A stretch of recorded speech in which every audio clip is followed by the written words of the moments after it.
വാഴ്ത്തപ്പെട്ട പദവിയിലേക്ക് ഉയർത്തപ്പെട്ട ആദ്യത്തെ നവവധു.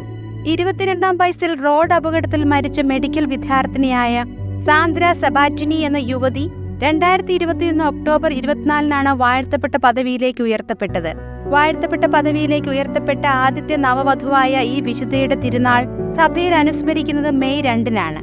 ഉപവിപ്രവർത്തനങ്ങൾ കൊണ്ടും പ്രാർത്ഥനാ ജീവിതം കൊണ്ടും ഈ യുവതി പാവപ്പെട്ടവരിലേക്ക് ഇറങ്ങിച്ചെന്നു.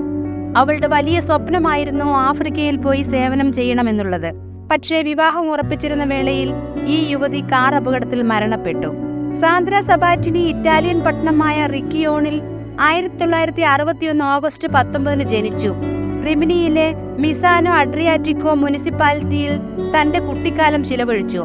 പിന്നീട് ഇവരുടെ കുടുംബം സാൻ റിലോമാമോയുടെ റെക്ടറിയിലേക്ക് മാറി.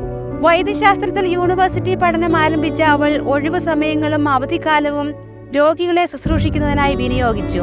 അവൾ എപ്പോഴും പ്രാർത്ഥനയുടെ ഒരു ജീവിതം നയിച്ചു. ജപമാലയും ദൈവവചന ധ്യാനവും എല്ലാ ദിവസവും അതിരാവിലെ 12 മുതൽ 1 മണി വരെ ദിവസത്തിന്റെ ആദ്യ മണിക്കൂർ പ്രാർത്ഥിക്കുന്ന പതിവും സാന്ദ്രയ്ക്കുണ്ടായിരുന്നു. 20-ാമത്തെ വയസ്സിൽ ഗിഡോ റോസിയെ കണ്ടു. ആഫ്രിക്കയിലേക്ക് പോവുക എന്ന തന്റെ സ്വപ്നം അദ്ദേഹവുമായി അവൾ പങ്കുവയ്ക്കുമായിരുന്നു. 1984 ഏപ്രിൽ 29-ന് ജോൺ 23-ാമൻ മാർപ്പാപ്പയുടെ പേരിലുള്ള ഒരു യോഗത്തിൽ പങ്കെടുക്കാൻ പോകുമ്പോൾ ഗിഡോയുടെ വാഹനത്തിൽ നിന്ന് ഇറങ്ങിയ അവൾ മറ്റൊരു വാഹനം ഇടിച്ചു മരിച്ചു. അവൾ റോഡ് മുറിച്ചു കടക്കാൻ കാത്തു നിൽക്കുമ്പോൾ എതിർദിശയിൽ സഞ്ചരിച്ചൊരു വാഹനം ഇടിച്ചു തെറിപ്പിക്കുകയായിരുന്നു.